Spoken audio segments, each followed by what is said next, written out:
ሰላም ለሁላችሁም እንኳን ወደ ቻናላችን በሰላም መጣችሁ። ዛሬ አስደናቂ ወደ ሆነው የክርስትና እምብርት በመግባት በኦርቶዶክስ ክርስትናና በካቶሊክ ክርስትና መካከል ያሉትን መመሳሰሎችና ልዩነቶችን አብረን እናያለን። እነዚህ ሁለት ታላላቅ የክርስትና ቅርንጫፎች እንደ አንድ ትልቅ ዛፍ ናቸው። ስራቸው አንድ የሆነ ነገር ግን በዘመናት ታሪክ፣ ባህልና ስነ መለኮት ቅርጻቸው የተለያዩ። የታሪክ አፍቃሪ የሚሆን የስነ መለኮት ተማሪ ወይም ደግሞ በዓለማችን ትልቆቹ ሃይማኖቶች ላይ ዝም ብሎ የማወቅ ጉጉት ያደረበት ይህ ቪዲዮ የናንተ ነው። እዚህ ላይ በዋናነት የምናነጻጽረው የሮማ ካቶሊክ ቤተክርስቲያን ከምስራቁ ኦርቶዶክስ አብያተ ክርስቲያን እንዲሁም ከኢትዮጵያ ኦርቶዶክስ ቤተክርስቲያን ማለትም ከኦሪየንታል ኦርቶዶክስ ቤተሰብ ከነዚህ ከሁለቱም ሶስቱ ወገኖች ያለውን ግንኙነት መመሳሰልና ዋና ዋና መለያያ ነጥቦቹን እንዳስሳለን። መልካም ቆይታ። ወደ ልዩነታቸው ከመግባታችን በፊት ሁሉንም ካቶሊኮችን፣ የምስራቅ ኦርቶዶክስንና ኦሪየንታል ኦርቶዶክሶችን የሚያመሳስላቸውን ነገር እንይ። ሁሉም ስሮቻቸው የሚመዘዙት ከመጀመሪያው 100 ክፍለ ዘመን ከኢየሱስ ክርስቶስ ሕይወትና ሞትና ከዛም ትንሣኤ ላይ ነው። ተመሳሳይ መሠረታዊ እምነቶችን ደግሞ ይጋራሉ። ቅድስት ሥላሴ፣ አብ፣ ወልድ፣ መንፈስ ቅዱስ፣ ኢየሱስ ክርስቶስ አምላክና የሰው ልጅ መሆን፣ የመጽሐፍ ቅዱስ ስልጣን ምንም እንኳ የቀኖና መጽሐፍቶች ቁጥር ላይ ትንሽ ቢለያዩም፣ የድንግል ማርያም ክብር፣ ወላዲተ አምላክ፣ የቅዱሳን ክብርና አማላጅነት፣ የሚስጥራት አስፈላጊነት። በመጀመሪያዎቹ 100 ክፍለ ዘመናት ቤተክርስቲያን ስደትን አስተናግዳለች። ከዚያም በንጉሥ ቁስጥንጢኖስ ዘመን ከስደት ወጥታ አብባለች። ሁሉም ወገኖች የመጀመሪያዎቹ 3 ዓለም አቀፍ ጉባኤዎችን ውሳኔዎችን ይቀበላሉ። አንደኛው ጉባኤ የኒቂያ ሲሆን በ325 ዓመተ ምህረት ላይ ተደረገ። የአርዮስን ክህደት ያወገዘና የክርስቶስን አምላክነት ያጸናም ነው። ሁለተኛው ጉባኤ የቁስጥንጥንያ ሲሆን በ381 ዓመተ ምህረት የተደረገ ነው። የኒቂያን የሃይማኖትን ያጸና የመንፈስ ቅዱስን አምላክነት የወሰነ ጉባኤም ነው። ሶስተኛው ኤፌሶን ነው። በ431 ዓመተ ምህረት የተደረገው የንስጥሮስን ክህደት ያወገዘና ድንግል ማርያምን ወላዲተ አምላክ መሆኗን ያጸና ነው። ይህ የሶስቱም ሃይማኖቶች መመሳሰሎች ናቸው።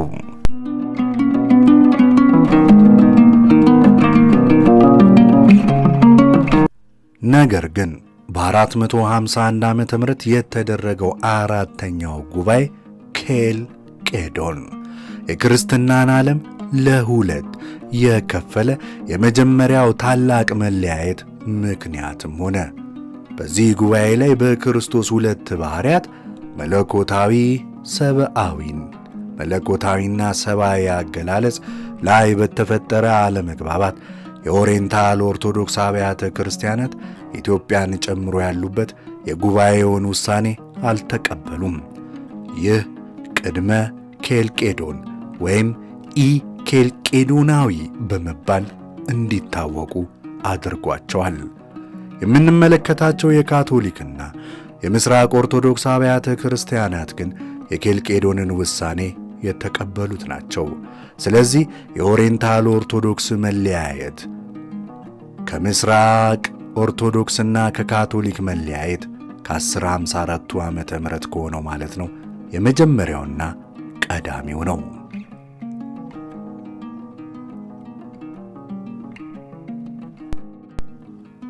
ምንም እንኳ ይህ የኬልቄዶን መለያየት ቢኖርም ሁሉም ወገኖች 7ቱን ዋና ዋና ሚስጥራት ይቀበላሉ። ስያሜና አፈጻጸም ላይ ግን ጥቃቅን ልዩነቶች ቢኖሩም ጥምቀትን፣ ሜሮንን፣ ቁርባንን፣ ንስሐን፣ ጋብቻን፣ ክህነትን እና ቀንዲልን በተመለከተ ይቀበላሉ። ክርስትናን እንደ ትልቅ ዛፍ አስቡት። ስሩ አንድ፣ ግንዱ እስከ ኬልቄዶን ድረስ አንድ። ከዚያም ለሁለት ተከፈለ፣ ኦሪየንታልና ኬልቄዶናዊ። ኬልቄዶናዊው በሂደት እንደገና ቆየና ለሁለት ተከፈለ፣ ካቶሊክና ምስራቅ ኦርቶዶክስ። እነዚህ መለያየቶች ለምን እንደተከሰቱ ለመረዳት የኖሩበትን ዓለም ማየት አለብን። እናም እነሆ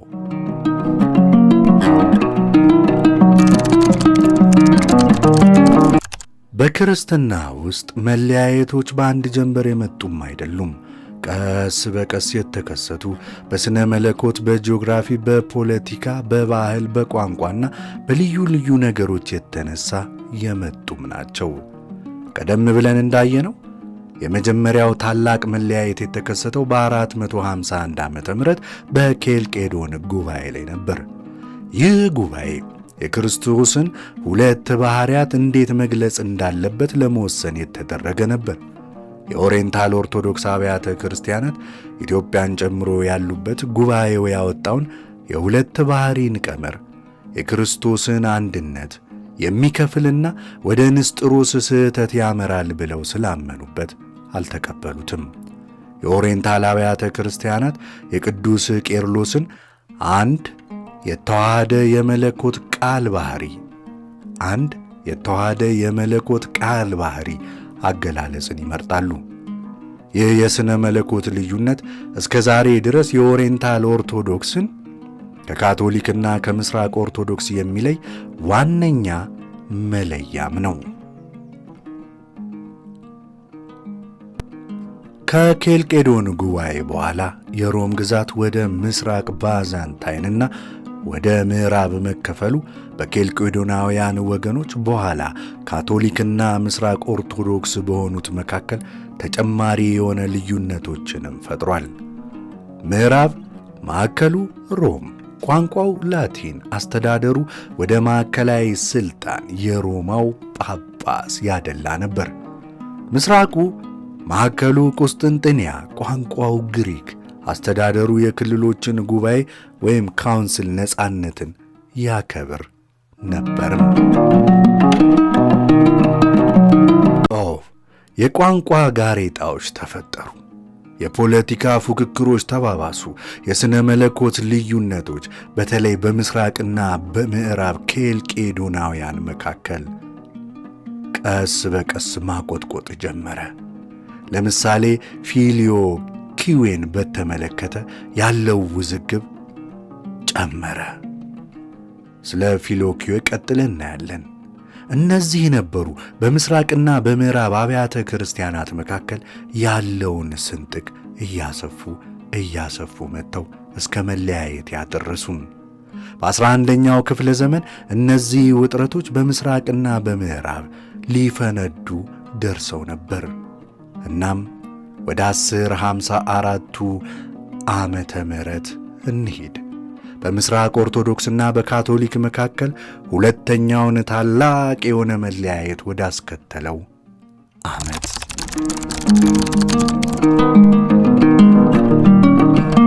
ታላቁ መለያየት 1054 በዋናነት በምስራቅ ኦርቶዶክስና የሮማ ካቶሊክ ቤተ ክርስቲያናት መካከል በይፋ ለሁለት የተከፈሉበት ወቅት አስታውሱ። የኦሪየንታል ኦርቶዶክስ መለያየት ከዚህ ቀደም በ451 ዓመተ ምህረት በኬልቄዶን ጉባኤ ተከስቷል። እስኪ በዓይነ ሕሊናችሁ ሳሉት። የሮማው ጳጳስ ልዑካን ወደ ቁስጥንጥንያ ሃጊያ ሶፊያ ሄደው ገብተው ቅዳሴ ላይ ያሉ ውግዘት አውግዘው ያንን የውግዘት ሰነድ በመሠዊያው ላይ አስቀምጠው ወጡ። ወዲያው የቁስጥንጥንያ ፓትርያርክም በተራቸው የሮማውን ጳጳስ አወገዙ። ይህ ድራማዊ ፍቺ ነበር። ምክንያቱ ግን አንድ ጠብ ብቻ ግን አልነበረም። ይህ መለያየት አንደኛ ፊልዮኪዌ ዋነኛ የሥነ መለኮት ምክንያታቸው ነበር። ምዕራባውያን ካቶሊኮች በኒቅያ ቁስጥንጥንያ የሃይማኖት መግለጫ ላይ ከወልድም የሚል ሐረግ ጨመሩ። መንፈስ ቅዱስ ከአብ ከወልድም ይሰርጻል አሉ። ምስራቅ ኦርቶዶክሶች በፍጹም መግለጫውን ያለ ሁሉም ጉባኤ ስምምነት መቀየር አትችሉ፣ ደግሞም ይሄ የሥላሴን ሚዛንና የአብን ምንጭነት ያዛባል አሉ። የኦሪየንታል ኦርቶዶክሶችም ኢትዮጵያን ጨምሮ ያሉበት ማለት ነው በዚህ ነጥብ ከምስራቅ ኦርቶዶክሶች ጋር ይስማማሉ። ፊሊዮ ኪዌን አይቀበሉ። ሁለተኛ፣ የሮም ጳጳስ የበላይነት። የሮም ጳጳስ በሁሉም አብያተ ክርስቲያን ላይ የበላይነትና ፍጹም ሥልጣን አለኝ ሲል ምስራቅ ኦርቶዶክሶች ኦሪየንታሎችም ደግሞ የሮም ጳጳስ ከእኩዮቹ አንዱ እንጂ የተለየ አይደለም፣ ቢሆንም የበላይ ሥልጣን የለውም፣ ሥልጣን የጉባኤ የሲኖዶሱ ነው ብለው ተከራከሩ። ሦስተኛ፣ ሌሎች ልዩነቶች። የአምልኮ ሥርዓት፣ ለምሳሌ ለቁርባን ያልቦካ ቂጣን ማቅረብ። በምዕራቡ እንደዛ ነው የምንጠቀመው። በቀሳውስት አለመግባባት እና የባህል፣ የፖለቲካ፣ የቋንቋና የመሳሰሉት ልዩነቶች ለግጭቱ አስተዋጽኦን አድርገዋል። ይህ በ1054 መለያየት በምስራቅ ኦርቶዶክስና በካቶሊክ መካከል ያለውን ልዩነት ይበልጥ አሰፋው። በተለይ የመስቀል ጦርነት ወይም ክሩሴድ በተለይ በአራተኛው ዙር ላይ ማለትም በ1204 ዓመተ ምህረት የምዕራብ መስቀለኞች ወደ ቁስጥንጥንያ ገብተው ቁስጥንጥንያን መዝረፋቸው በመካከላቸው የነበረውን ቁስል የበለጠ አደማው አመረቀዘውም። ከመለያየቶቹ ባሻገር ካቶሊኮች፣ ምስራቅ ኦርቶዶክሶችና ኦሪየንታል ኦርቶዶክሶች ብዙ የሚያመሳስሏቸው ነገሮች አሉ። የጋራ ማንነታቸውን እስቲ እንመርምር። መሠረታዊ እምነቶችን በተመለከተ ሁሉም በአንድ አምላክ በሦስት ሥላሴ በኢየሱስ ትንሣኤና በዘላለም ሕይወት ያምናሉ። ሦስቱም የኒቅያ ቁስጥንጥንያ የሃይማኖት መግለጫ ያቺ ፊሊዮ ኪዌ በስተቀር ሁሉም የሚጋሩት መሠረት ነው። ምስጢራትን በተመለከተ ሁሉም ሰባቱን ዋና ዋና ምስጢራት ያከብራሉ። ምንም እንኳ ስያሜያቸውና የአፈጻጸም ሥርዓታቸው ትንሽዬ ቢለያይም። ቅዱሳንና ድንግል ማርያምን በተመለከተ ሁሉም ቅዱሳንን ያከብራሉ። ድንግል ማርያምንም ቴዎቶኮስ ወይንም ወላዲተ አምላክ ብለው በታላቅ ክብር ያነሳሉ። ለእርሷ የተሰጡ ጸሎቶችና በዓላት በሁሉም አብያተ ክርስቲያናት ይገኛሉ። ሐዋርያት ተተክቶ መስራት። ሁሉም ጳጳሶቻቸውና ቀሳውስቶቻቸው ከሐዋርያት ጋር ያልተቋረጠ የትውልድ ሰንሰለት እንዳላቸው፣ ሥልጣናቸውም ከዚህ የሚመነጭ እንደሆነ ያምናሉ። ሥርዓተ አምልኮ። የአምልኮ ሥርዓታቸው በባህል በታሪክና በምልክቶች የተሞላ ነው። ምዕመናንን ወደዚህ መለኮታዊ ነገር ማምጣት ከፍ ማድረግ ነው ዓላማውም። እነዚህ መመሳሰሎች የጋራ ቅርሳቸውን አንድ ላይ የያዙ ሙጫ ሆነው ያገለግላሉ። ነገር ግን እያንዳንዱ ወገን ልዩ ጣዕም የሚሰጡት ልዩነቶችም ደግሞ አሉት። አሁን ደግሞ የካቶሊክ የምስራቅ ኦርቶዶክስና የኦሪየንታል ኦርቶዶክስን ማንነት የሚገልጹ ልዩነቶች ውስጥ እንዝለቅ። አንደኛ፣ ሥልጣን። ካቶሊክ የሮማውን ጳጳስ እንደ ክርስቶስ እንደራሴ ይቀበላል። ዓለም አቀፍ የበላይነት እንዳለውና በእምነትና በሞራል ጉዳዮች ላይ ሲያስተምር የማይሳሳት መሆኑን ያምናሉ። የምስራቅ ኦርቶዶክስ ጉባኤ ወይም ሲኖዶስ አሰራርን ይከተላል። ፓትርያርኮቹና ጳጳሳት በጋራ ይመራሉ። የቁስጥንጥንያ ፓትርያርክ ከእኩዮቹ ቀዳሚ ክብር አለው፣ ግን የበላይ ሥልጣን የለውም። ኦሪየንታል ኦርቶዶክስ እንደ ምስራቅ ኦርቶዶክስ ጉባኤ ሲኖዶስ አሰራርን ይከተላል። እያንዳንዱ ፓትርያርክ በራሱ ቤተ ክርስቲያን ሙሉ ሥልጣን አለው። የጋራ ጉዳዮችን በቅዱስ ሲኖዶስ ይወስናል። የሮም ጳጳስ የበላይነትን አይቀበልም። 2. ስነ መለኮት ወይም ቲዮሎጂ ላይ ክሪስቶሎጂን ዋናው የኦሪየንታል መለያ ነው። እንየው። ካቶሊክና ምስራቅ ኦርቶዶክስ የኬልቄዶንን ቀመር ይቀበላሉ። ክርስቶስ በሁለት ባሕርያት መለኮትና ሥጋ ያለ፣ ያልተቀላቀለ፣ ያልተለወጡ፣ ያልተከፋፈሉ፣ ያልተነጣጠሉ ይላሉ። ካቶሊክና ምስራቅ ኦርቶዶክስ በዚህ አንድ ናቸው።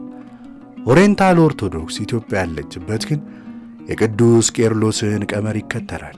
ክርስቶስ አንድ የተዋሃደ የመለኮት ቃል ባህሪ ያለው፣ ይህ ማለት መለኮትና ሥጋ ያለ መቀላቀል፣ ያለ መለወጥ፣ ያለ መከፋፈል፣ ያለ መነጣጠል ተዋህደዋል ማለት ነው።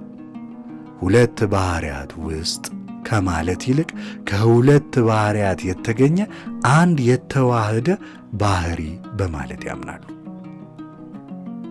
ፊሊዮ ኪዌን በተመለከተ ደግሞ ካቶሊክ መንፈስ ቅዱስ ከአብ ከወልድም ይሰርጻል ይላሉ። ምስራቅ ኦርቶዶክስና ኦሪየንታል ኦርቶዶክስ ግን መንፈስ ቅዱስ ከአብ ብቻ ይሰርጻል ይላሉ። መንጽሔን በተመለከተ ካቶሊክ ከሞት በኋላ ነፍሳት ወደ መንግሥተ ሰማያት ከመግባታቸው በፊት ኃጢአታቸው የሚነጻበት መንጽሔ የሚባል ሁኔታ ወይም ቦታ እንዳለ ያምናሉ። ምስራቅ ኦርቶዶክስና ኦሪየንታል ኦርቶዶክሶች ግን ይህ የመንጽሔ አስተምሮን አይቀበሉም። ነገር ግን ከሞት በኋላ ስለሚሆነው የነፍስ ጉዞና ስለ ጸሎት ለሙታን የፍታት ፕሮግራሞች አሏቸው። ሌላኛው የአዳም ውርስ ኃጢአትን በተመለከተ ነው። ካቶሊክ የሰው ልጆች የአዳምን ጥፋተኝነት ይወርሳሉ ብለው ያስተምራሉ። ምስራቅ ኦርቶዶክስና ኦሪየንታል ኦርቶዶክሶች ግን የሰው ልጆች የአዳምን ኃጢአት ውጤት ማለትም ሞትንና የባህሪ መጎዳትን እንጂ ጥፋተኝነቱን ራሱን አንወርስም ብለው ያምናሉ። ሦስተኛ አምልኮና ሥርዓተ ቅዳሴን በተመለከተ ካቶሊክ የላቲን ሥርዓተ ቅዳሴ የቫቲካን 11 ጉባኤ በኋላ በአብዛኛው በአካባቢያቸው ቋንቋ ይከናወናል። አንዳንዴ ዘመናዊ የሙዚቃ መሳሪያዎችም ጥቅም ላይ ይውላሉ። የአልቦካ ቂጣ ለቁርባን ይጠቀማሉ። የምስራቅ ኦርቶዶክሶች ሥርዓተ ቅዳሴ በዜማ የሚከናወን ነው። ዕጣንና አዶች ዋና ዋናዎቹ ናቸው። እንደ ግሪክ ወይም ቤተ ክርስቲያን እስላቮን ባሉ ጥንታዊ ቋንቋዎች ሊከናወንም ይችላል። የቦካ ቂጣን ለቁርባን ይጠቀማሉ። የኦሪየንታል ኦርቶዶክሶች የራሳቸው ጥንታዊ ልዩ የሆነ የአምልኮ ሥርዓቶች አሏቸው። በኢትዮጵያ ቅዳሴው በዋናነት በጥንታዊው የግዕዝ ቋንቋ በልዩ ዜማ ስልቶች እንደ ጽፋት፣ አራራይ፣ ዕዝል ይከናወናል። የቅዳሴው ሥርዓት ረዘም ያለና በምልክቶች የተሞላም ነው። እንደ ምስራቅ ኦርቶዶክሶች የቦካ ቂጣን ለቁርባን ይጠቀማሉ። አራተኛ የክህነት አገልጋዮችና ልምምዶችን በተመለከተ ድንግልና ካቶሊክ የላቲንን ሥርዓት ቀሳውስት ጳጳስ ሳያገቡ መኖር ቀሳውስትና ጳጳሳት ሳያገቡ መኖር አለባቸው ይላል። የምስራቁ ካቶሊክ ግን ከላቲኑ ይለያል። ቀሳውስት ማግባት ይችላሉ። የምስራቅ ኦርቶዶክስና ኦሪየንታል ኦርቶዶክሶች ቀሳውስት ዲያቆናትም ሆኑ ካህናት ከመሾማቸው በፊት ማግባት ይችላሉ። ከተሾሙ በኋላ ግን ማግባት አይችሉም። ጳጳሳት ግን ካላገቡ መነኮሳት ነው የሚመረጡት።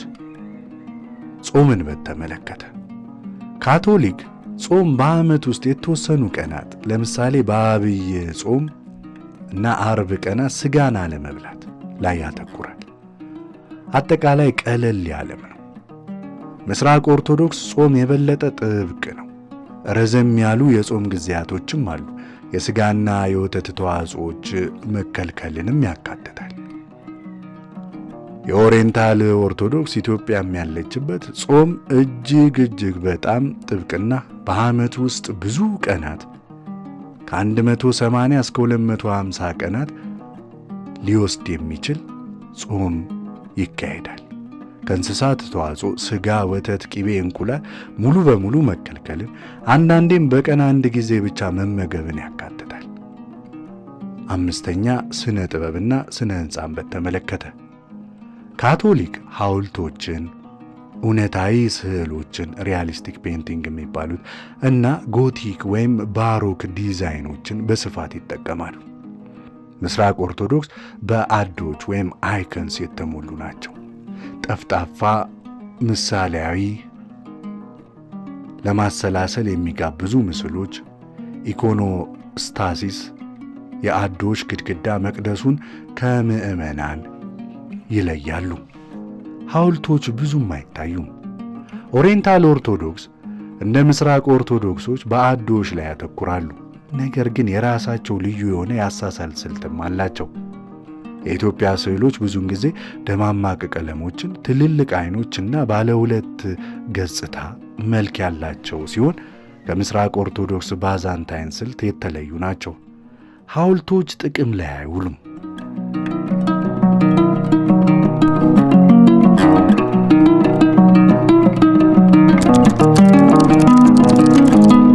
ባህላዊና ታሪካዊ ተጽዕኖ። እነዚህ የሥነ መለኮት፣ የሥርዓተ አምልኮና የአስተዳደር ልዩነቶች አካዳሚክ ብቻ አይደሉም፣ ሙሉ ስልጣኔዎችን ቀርጸዋል። የብዙ ሚሊዮኖችን ሕይወት የዘመናት ጉዞን መርተዋል።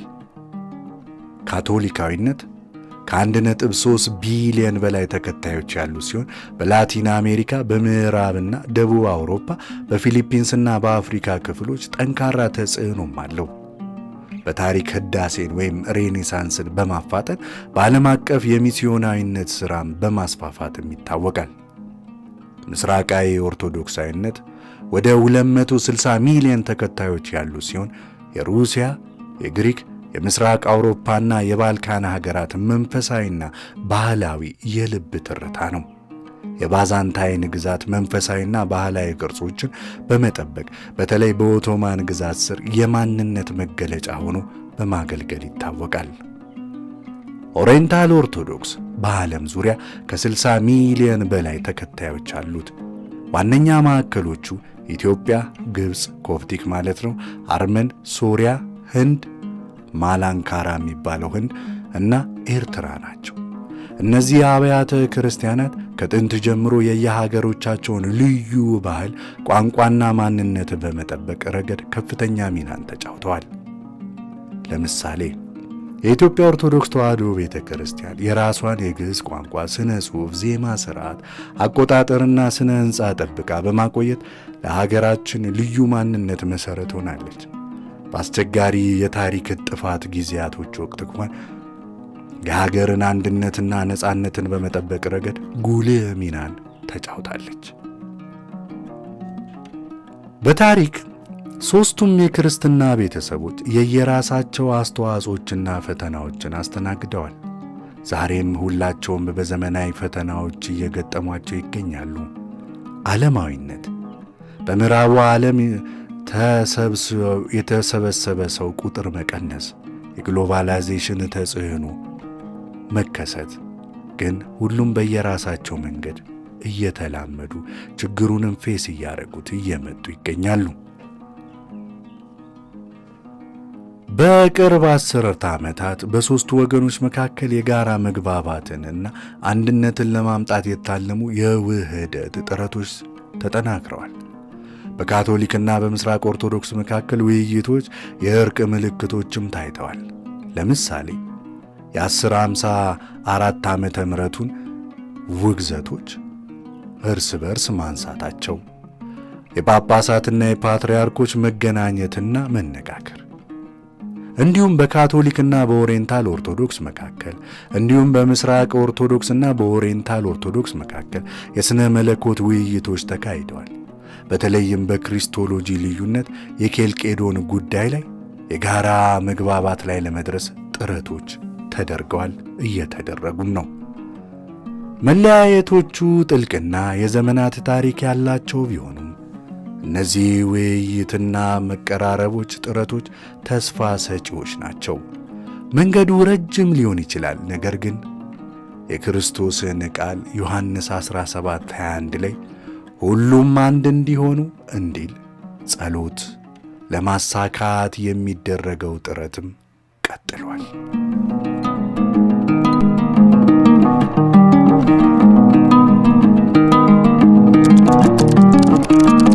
እንግዲህ በካቶሊክ በምስራቅ ኦርቶዶክስና በኦሪየንታል ኦርቶዶክስ ክርስትና መካከል ስላሉ መመሳሰሎችና ልዩነቶች ያደረግነው ትንሽዬ ጠለቅ ያለች አሰሳ ይሄን ይመስል ነበር። ከጋራ ሐዋርያዊ ሥራዎቻቸውና መሠረታዊ እምነቶቻቸው ጀምሮ እስከ ልዩ የሥነ መለኮት ግንዛቤያቸው፣ የአምልኮ ሥርዓቶቻቸውና ባህላዊ መገለጫዎቻቸው ድረስ እነዚህ የክርስትና ቤተሰቦች ከእምነት ጋር ለመገናኘት የበለጸጉና ሕያው መንገዶችን ያቀርባሉ። ታሪካዊ መለያየቶች በ451 ዓመተ ምህረት ኬልቄዶንና በ1054 ዓመተ ምህረት ታላቁ መለያየት ከፍሏቸው ሊሆን ይችላል። ነገር ግን የጋራ ቅርሳቸውና መሠረታዊ እምነታቸው አሁንም ድረስ ጠንካራ የማሰሪያ ገመድ ሆኖ ያገናኛቸዋል። እናንተስ ምን ታስባላችሁ? የትኛው የክርስትና ገጽታ ይበልጥ ልባችሁን ነክቶታል? የካቶሊካዊነት ዓለም አቀፋዊ መዋቅርና አንድነት፣ የምስራቅ ኦርቶዶክሳዊነት ምስጢርና ውበት፣ የሥርዓት አምልኮ ጥልቀት፣ ወይስ የኦሪየንታል ኦርቶዶክሶች የሀገራችንን ጨምሮ ጥንታዊነትና የባህል ከባህል ጋር ያለው ልዩ የሆነ ትስስር? ሐሳባችሁን በኮሜንት መስጫችን ላይ አስቀምጡ። አስተያየታችሁን ማየት እንፈልጋለን። ይህ ቪዲዮ የማወቅ ጉጉታችሁን ከቀሰቀሰ የተወሰነ ነገርም አሳውቆናል ካላችሁ ላይክ አድርጉት። ታሪክ ወይም ሃይማኖታዊ ጉዳዮችን ለሚወዱ ጓደኞቻችሁም ሼር አድርጉት። ሰብስክራይብ ካላረጋችሁ ሰብስክራይብ አድርጉ። አቅሙ ምናምን ደግሞ ካላችሁ የቻናላችን አባል ሜምበር በመሆን ቻናሉን አብረን እናሳድግ እንላለን። ለነበረን ጊዜ በጣም እናመሰግናለን። ደስ የሚል ጊዜ እንዲኖሩት እንመኛለን። ቻው።